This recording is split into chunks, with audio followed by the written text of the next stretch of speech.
Welcome back to CryptosRus. I am George. We're all George. So happy Sunday. It is absolutely beautiful out where I am. 60 degrees, the sun's out, and I'm going for a walk.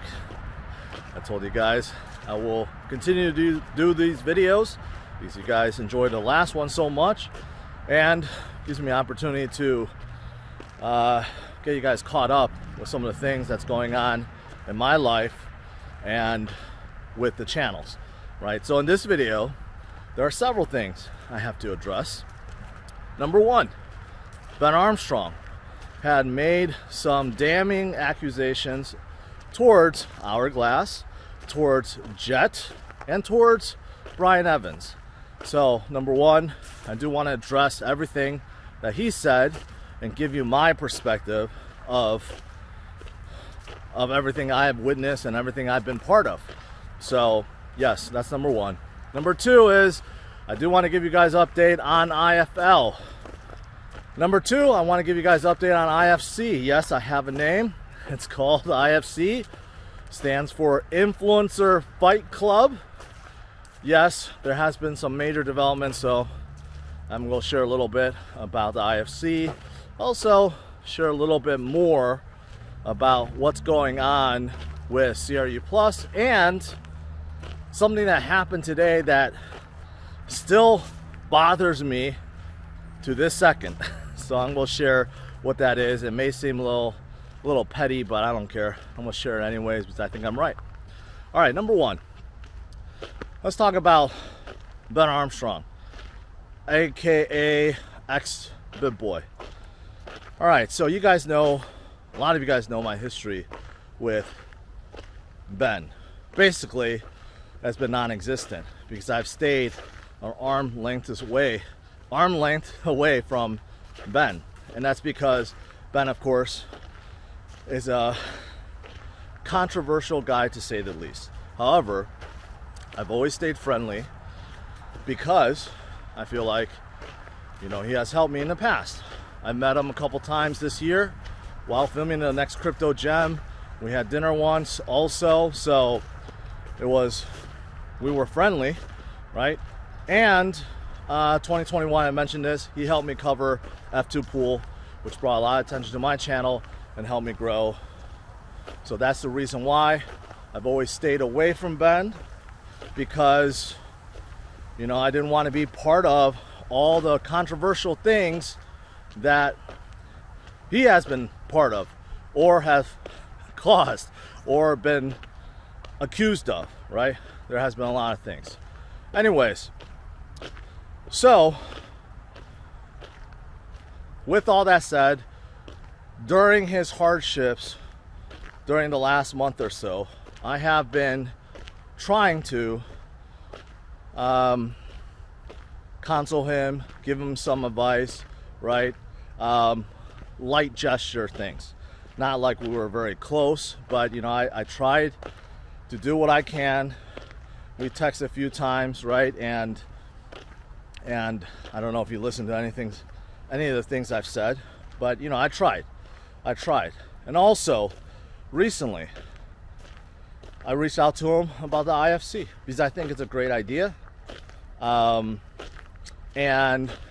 you know, it was also a way for us to kind of work together, so to speak, right? Kind of using each other, a business transaction. I know that the IFC needs a big name to be the main card, and right now there's probably no bigger name than Ben because of all the things and because of all the controversies, right? There's no doubt he is the biggest draw. That's why I reached out to him, and he agreed to fight with someone else that he has a beef with, right? So he's helping me kick off IFC. In return, he's gonna get a lot of attention by being part of this. A lot of attention. I know that for a fact. And he's getting a big payday. Enormous. Okay, in fact, most of the pay is going to him. Everyone else is not going to be paid that handsomely. It's more for fame and glory and kind of self-respect. So I'm helping him to kind of make some money and also to get some attention and fame for himself and move past some of the things that has just occurred within the last month or so, right? So business transaction, we're on friendly terms, but some of you guys know he just came out recently and attacked Hourglass. Sorry for the sun, there's a lot of glare. Not only that, he attacked the people that are involved with Hourglass, including Jett, also Jeff Mahoney, who's kind of like the backer of Hourglass, and then he also attacked Brian Evans. Now, most of you guys probably have never heard of Brian Evans, so I'll start with him, right? And that he is someone that I've gone on record many times saying that, you know, Brian kind of opened my mind, kind of changed my perspective. I have given him all the credit for that, and that has not changed. I've gone on record and said that many times, right? And Brian Evans, he's an investor and entrepreneur, and he has a very wide presence on Twitter, but very not well known on YouTube, certainly not considered an influencer, you know. So most people that are just sticking with YouTube or TikTok, they never heard of him. So Brian is someone that I met during the next Crypto Gem, and after talking with him, you know, I immediately sensed that this guy is someone that I could trust. I've met a lot of people in crypto, you know. A lot of people throw red flags, and I'm not easily, I don't know, confused. I'm not easily fooled, right? Because I've met so many people in this space. So Brian is someone, after talking with him for a week, right, he gained my trust, and I saw what he was about. Really, he was about helping. He helped me quite a bit with a lot of connections without asking for anything in return. So that's the man Brian is. Basically, he's out there forming connections and making them without asking for anything.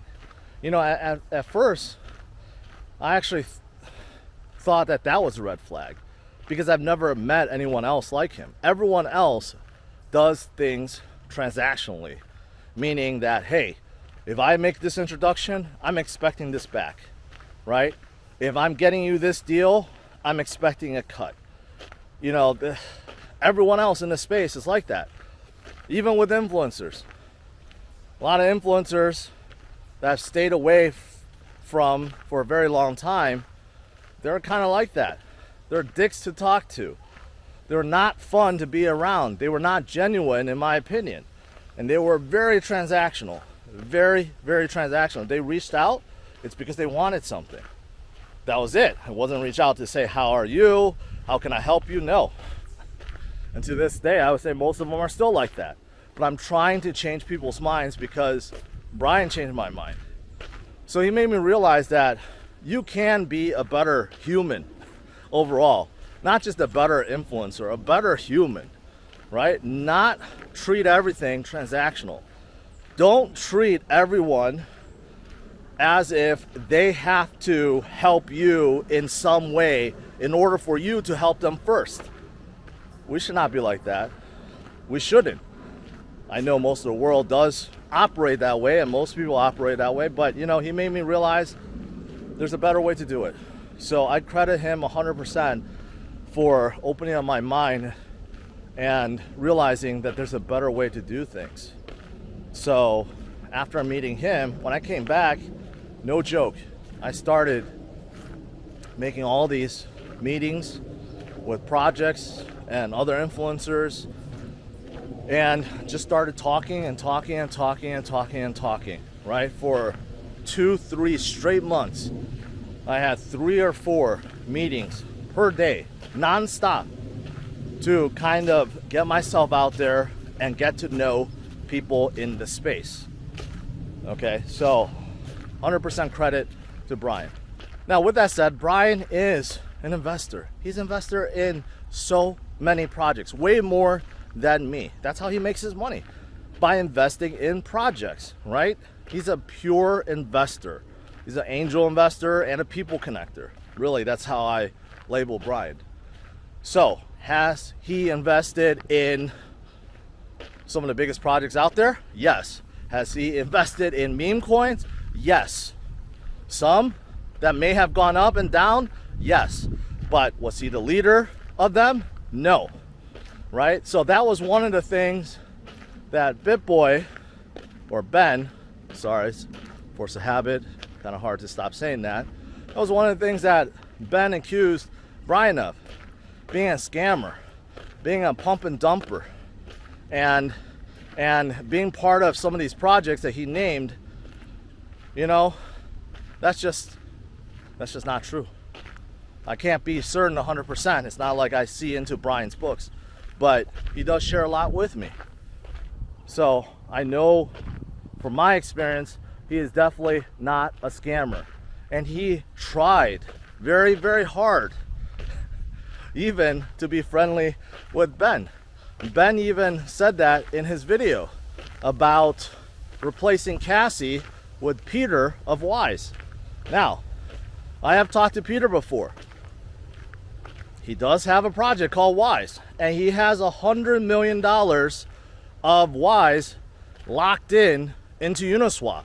He has a very unique system. Now, I'm not an investor of Wise. I have no ties to Wise other than talking to Peter and learning about his DeFi vision. He is definitely a very smart DeFi guy, right? Now, Ben tried to call him out, saying that somehow it's fishy because there's low volume and is making very little money. Well, so does that make it not legit? I mean, his own screenshot proved that there was $100 million locked in. You can't fake that. It's not fake. So even though there may be low volume, doesn't change the fact that the guy may have the largest liquidity pool on Uniswap with over $100 million. It doesn't change the fact that he is a very smart guy. He might not be right for the role of being COO of BenCoin, but still, that was an honest referral, recommendation. And somehow Ben have turned a nice gesture into an attack. Attack on who? I don't know. Cassie? I don't know if that's how Ben sees it, like somehow that's an attack on Cassie. I mean, that just shows you what Brian is about, right? He makes recommendations, he connects people, and you do what you want with that, right? It might not be the right connection, but again, utilizing that as a negative makes no sense. Now, everything else that was said about Brian, how he's part of all these, groups like Forbes, 40 under 40, and all those things, I don't know. Could be true, could not be true. Why does it matter? It doesn't change the fact that he's not a scammer and he tried to help, and somehow this is being turned on him. And he even reached out through a text trying to make amends, trying to make peace, right? Because he doesn't want any of this. And somehow Ben tried to, again, attack him, right? Thinking that that was the right move. Clearly it isn't. Right now, Ben needs all the friends he can get. And I don't get why he's trying to attack everyone. So that's number one, Brian Evans. Number two is Hourglass and Jett. Now, a lot of you guys know that I'm part of the Next Crypto Gem, the show that was funded by Hourglass. That's how I'm associated with them, because I'm part of a show and I'm a judge, who Ben happened to be a whale of the show too, right? So he's involved as well. And basically Hourglass, they created a show. I learned a lot from it, met a lot of friends, including Brian and Leia, and also all the projects that were on the show I became very, very close with, including Jamie of Vulcan Forge, Scott and Ian of WagMe, even Phil and Patty of Suka, and let's not forget Dreamer of DFK. I feel like I came out of that show being friends with all those guys, and I still talk to them almost on a weekly basis. And we're doing a lot of stuff together. And a lot of them are going to be fighting in IFC, which I'll get to in a little bit. But I could tell you honestly that Hourglass, you know, they did what they can to promote the show, to try to make it as successful as possible. Now, some things didn't go according to plan. For example, distribution, right? It was supposed to be released everywhere worldwide on Insight and Apple TV and Prime and everywhere else. Supposed to happen in August. Unfortunately, it didn't. It got pushed back, right? So it was first released on Distro TV, which is a smaller, unknown app. So because of that goof up, it wasn't seen as a huge success for some, right? A little disappointed by some. But nevertheless, the show, I was proud of that. And, you know, I gained so much from it, right? Primarily because of the people I met. So I can tell you that Hourglass, you know, they had true intentions to build up the show, and now they're moving beyond it. And they're getting involved with other things, trying to be an incubator. Now, Jett himself, someone that I also met, obviously during the show.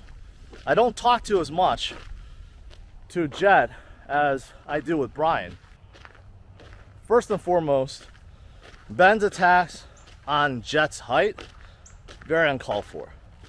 Jett is a smaller dude. It's like 5'5", 5'4", 5'5", very small, you know. But so what? Not everyone could be a giant, right? I mean, I'm 5'10", and those guys in the next crypto gem, they towered over me.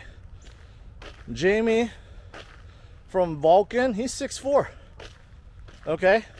Phil, Dreamer, they're both 6'1". I mean, so what? There are tall people in the world, and there are short people in the world. I'm 5'10", I'm taller than Ben. Ben's like 5'8", 5'9", right? So am I gonna go out and call Ben a shorty, a small fellow, right? No, it's so stupid. Like, are we in high school?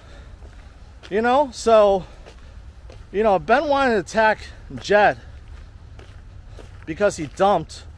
He should concentrate on that instead of all the personal attacks on Jett himself. I mean, there's a lot of tall people in the world, okay? Not everyone is gifted or blessed with height.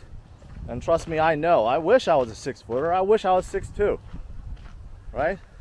But anyways, in this whole thing about Jeff and Jett and this whole thing with Bencoin, you know what? I stayed far, far, far, far away from that. I never want to be involved with Bencoin. And I let Ben know that early on. You know, when he first bought it from Ben.eth, he was trying to create some console. He asked me if I want to be part of it. I said, no thanks. Maybe down the road. Like, I just didn't really want to be part of that. I'm still scared of it, to be honest. Which is fine. Ben could do what he wants with his own coin, right? But this whole thing with Jett and Hourglass dumping, you know, I think most of you guys know that's like a half truth, okay? There's two sides to every story. It's great to say your side, but not to hear the other side, you know, then you're just hearing half truth. As far as I know, Jeff didn't pay 1.7 million out of the goodness of his heart. He expected something in return.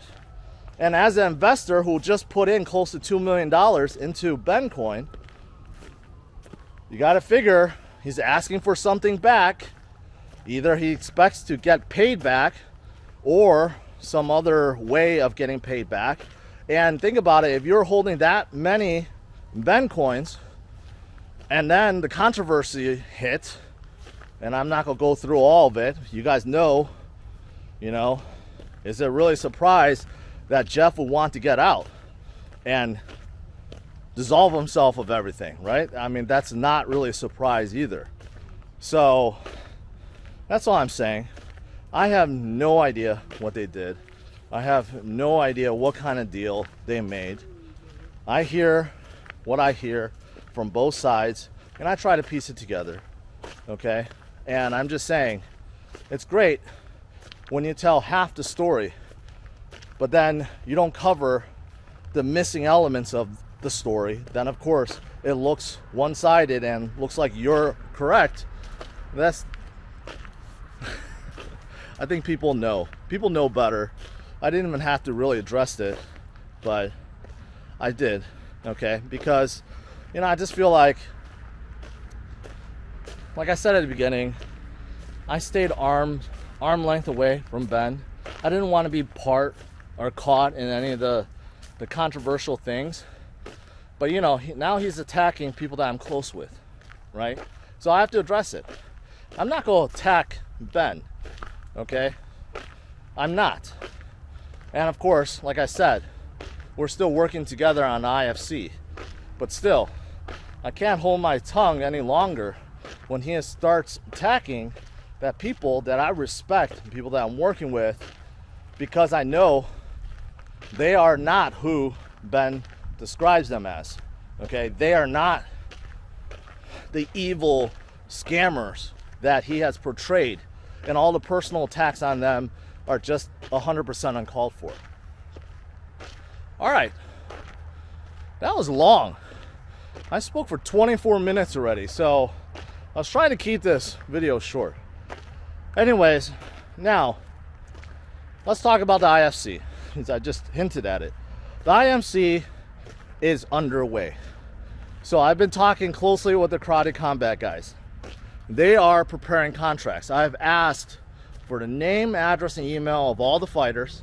I have 7 confirmed fights, waiting for an 8th. That is probably going to be confirmed tomorrow on Monday, right? Including a female pair, which will be quite interesting. So I'm hoping to get that settled. So obviously you guys know Ben is the main card to this event, right? Hopefully that doesn't change. Hopefully he still wants to be, right? After this video. If not, I can understand, but I still want him to be involved. He's going to be the main card. He's making a ton of money from this, and he's going to get a lot of attention, that's for sure. And who he's fighting is someone also equally as big in size and stature. So someone that I think will be a very good fight for him, okay? In case it doesn't work out, I have someone on standby as a contingency. Now, there are other fighters that are all locked in. There are a few, I will say, that have been a pain in the butt for me because they're trying to get other people involved, people outside the industry, and it's messing things up. And they're trying to create all this wrong hype on Twitter, trying to call out certain fighters and so forth, right?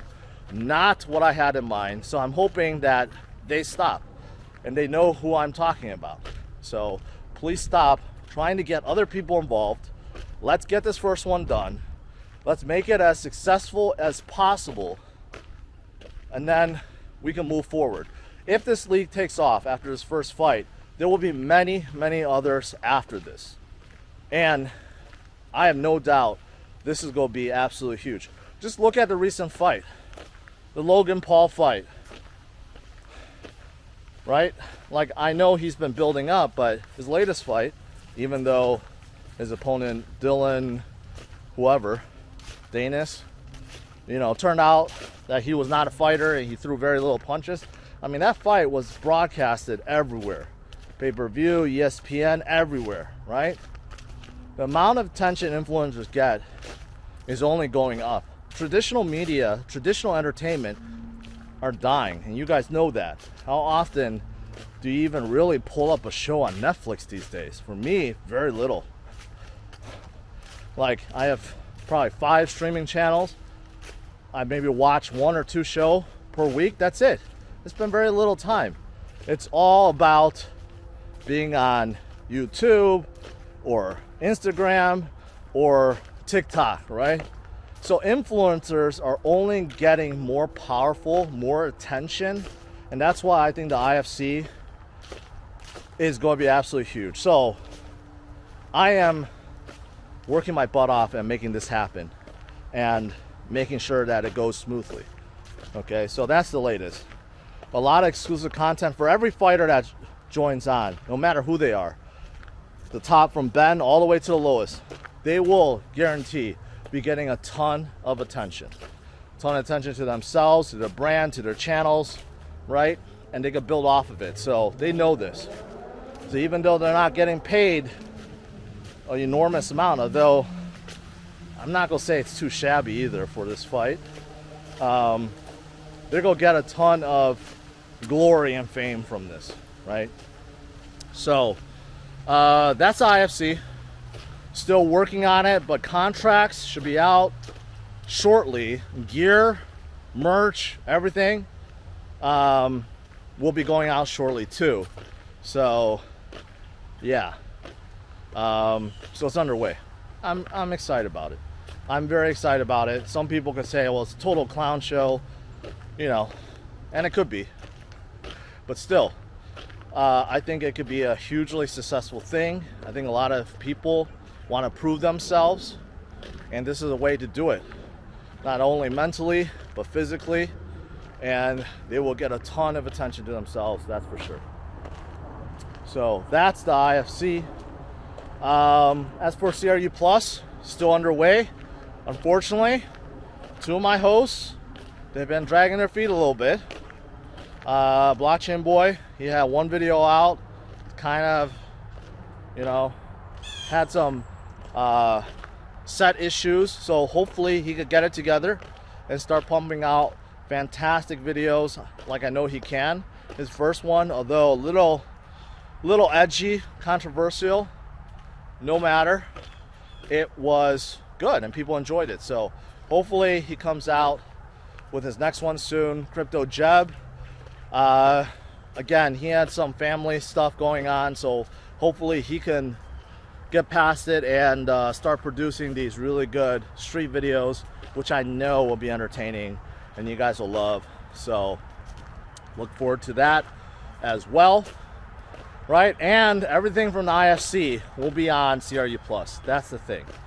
CryptosRus Plus is going to be the hottest channel after IFC starts. There's no doubt about it. There's no doubt about it. It will be the #1 channel everyone focuses on, and I'm gonna make it as successful as I can. All right, lastly, let me rant about something that happened to me today. Could be petty, but I don't think so. I'm a man of principle and logic. So when I see something that doesn't make sense, especially from a business perspective, I cringe, and not only that, I fight, no matter how big or small. So today for lunch, I met my family, large group, 9 people. We went to a family restaurant we usually go to, right? And we have gone there many times, me and my wife. We kind of know the owner. This guy is always at the front, very friendly, okay? Unfortunately, I can't recall his name right now, but you know, we like going there. Food is good, service is good. So we went there. We had 9 people, right? And it's fine. So before, when we have gone with my kids, we will order 2 adult menu items, but because the kids like to share, right, the waitress would ask, hey, do you want us to just split into 2 plates? So keep in mind, this is not ordering 1 meal to be split into 2.